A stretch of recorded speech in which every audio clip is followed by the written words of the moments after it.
पौष दशमी कथा। मगध देश की राजधानी राजगृही नगरी के गुणशील उद्यान में एक बार विहारानुक्रम से 24 तीर्थंकर श्रमण भगवान महावीर स्वामी पधारे। देवों और देवेंद्रों ने मिलकर समोसरण की रचना की। असंख्य देवों, दानवों और मानवों तथा पशु पक्षियों से संकीर्ण हुआ समोसरण। तब प्रभु ने प्रवचन दिया, इस संसार की रंगभूमि में आकर जीव ने अनेक प्रकार के जीवन रूप वेश परिधान करके अभिनय किए हैं, पर सुख की प्राप्ति के स्थान पर उसे परिताप ही मिले हैं। कर्म के परितापों से इस जीव जगत में किसी को भी सुख नहीं मिला है।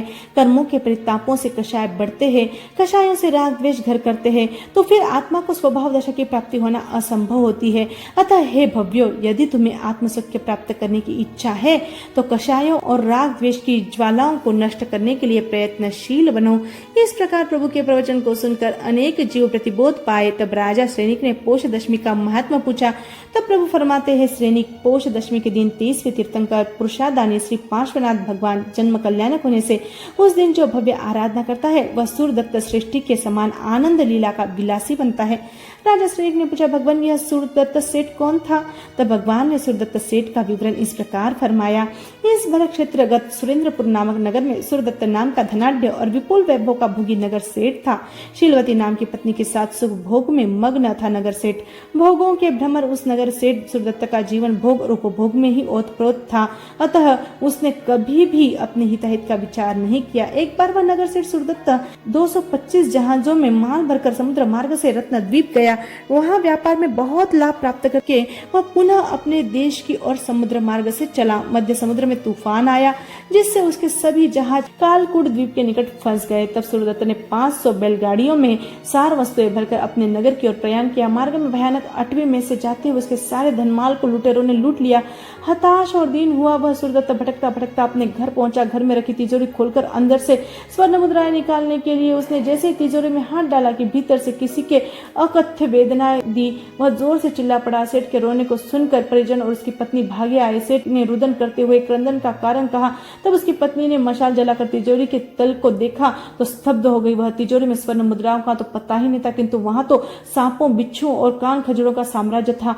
तिजोरी की इस हालत को देखकर पति पत्नी बड़े दुखी हुए, परंतु कोई उपाय नहीं था। श्रीमंत से दरिद्र बन गए। उसे दुख और विपत्ति ने घेर लिया। बड़ी कठिनता से उदर पूर्ति भी कर पाता था। वह वसंत ऋतु के दिनों में नगर जनता वासंती मौज में मस्त थी। निकट के उद्यान में राजा और प्रजा सभी आमोद प्रमोद का आस्वाद ले रहे थे कि एक दिन उस उद्यान में श्री जय घोष नामक आचार्य पधारे। आचार्य का पदार्पण सुनकर राजा और प्रजा आनंद से झूम उठे। सब आचार्य के निकट गए। वंदना करके सब यथास्थान उपदेश श्रवण के लिए बैठे।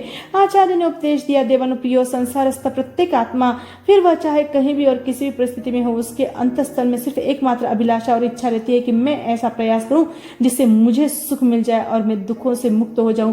अपनी इस भावना की संपूर्ति के लिए आत्मा ने 84 लाख के चक्कर लगाए। निगोद से लेकर मनुष्य योनि तक की योनियों में अनेक बार जन्म लिया, परंतु सुख प्राप्ति की भावना फलित नहीं हुई। इच्छा पूर्ति के अभाव से विपन्न और हताश है आत्मा। इसलिए ही आत्मा चाहती है अनंत और अवैज्ञातिक सुख और उसकी प्राप्ति के लिए मार्ग लिया वासना और कर्ममत दलदल के संसार का।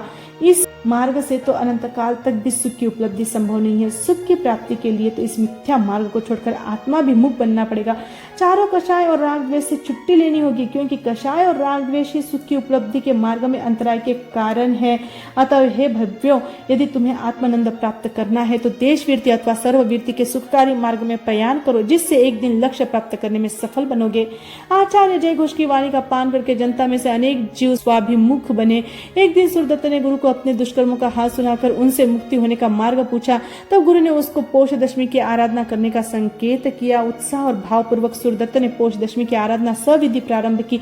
आराधना करते हुए सेठ सूर्यदत्त तदर्पित हो गया। जिस प्रकार राख ढकी अग्नि राख हटते ही झगमगा उठती है और बादलों का आवरण हटते ही सूर्य के प्रकाश से पृथ्वी मंडल आलोकित होता है, उसी प्रकार आराधना के वायु से सूर्यदत्त के दुष्कर्मों का आवरण भी हटा।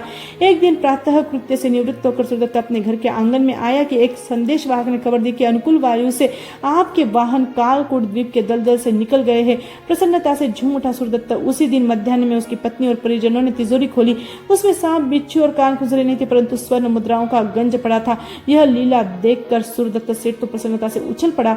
पति पत्नी के हर्ष का कोई पार नहीं था। वे दोनों तो आराधना और गुरु जय घोष का संकीर्तन कर रहे थे। नगर जनता ने यह संवाद सुना, सब सूर्यदत्त के निकट आए। सबने सेठ के भाग्य को सराहा, पर सूर्यदत्त ने कहा, भाग्य का यह प्रताप नहीं है, यह तो श्री पार्श्व प्रभु की सेवा और आराधना तथा गुरु का प्रताप है। सुख के दिन वापस आए, परंतु सेठ सूर्यदत्त और शीलवती में अब भोगों की आसक्ति और विषयों का उन्माद नहीं था। वे तो नित विचार करते, वह दिन शीघ्र आवे जिस दिन हम निग्रंथता पावे।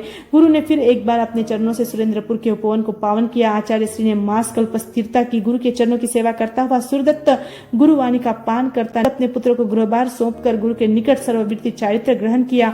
रत्नत्रयी की आराधना और निर्मलता ही मात्र ध्येय थी सूर्यदत्त साधु की। ज्ञान ध्यान और चारित्र की गवेषणा करते हुए सूर्यदत्त साधु ने जीवन के अंत में संलेखना करके मृत्यु को वरण किया और 10वें प्राण देवलोक में 20 सागरोपम की आयु वाला देव बना। देव संबंधी आयु समाप्त होने पर सूर्यदत्त का जीव महावीर की पुष्कलावती विजय में अवतरित होगा। जीवन के मध्य में चारित्र स्वीकार करके केवली होकर मोक्ष जाएगा। यह पौष दशमी संबंधी तप इस प्रकार होता है। पौषवदी नवमी के दिन शक्कर का पानी मात्र एक बार वापर कर ठाम चौविहार करना, दशमी के दिन ठाम चौविहार एकल ठाना करना, 11 के दिन एकासन करना, तीनों दिन प्रतिक्रमण एवं ब्रह्मचर्य पालन करना। इस प्रकार 10 वर्ष तक यह तप करना। तप के दिनों में श्री पार्श्वनाथ अरहते नमः, श्री पार्श्वनाथ अरहते नमः का 20 माला गिनना। इस प्रकार जो आराधक पौष दशमी की आराधना करेगा वह श्रेष्ठी सूर्यदत्त के समान सुख भोगी होगा। जय आनंद।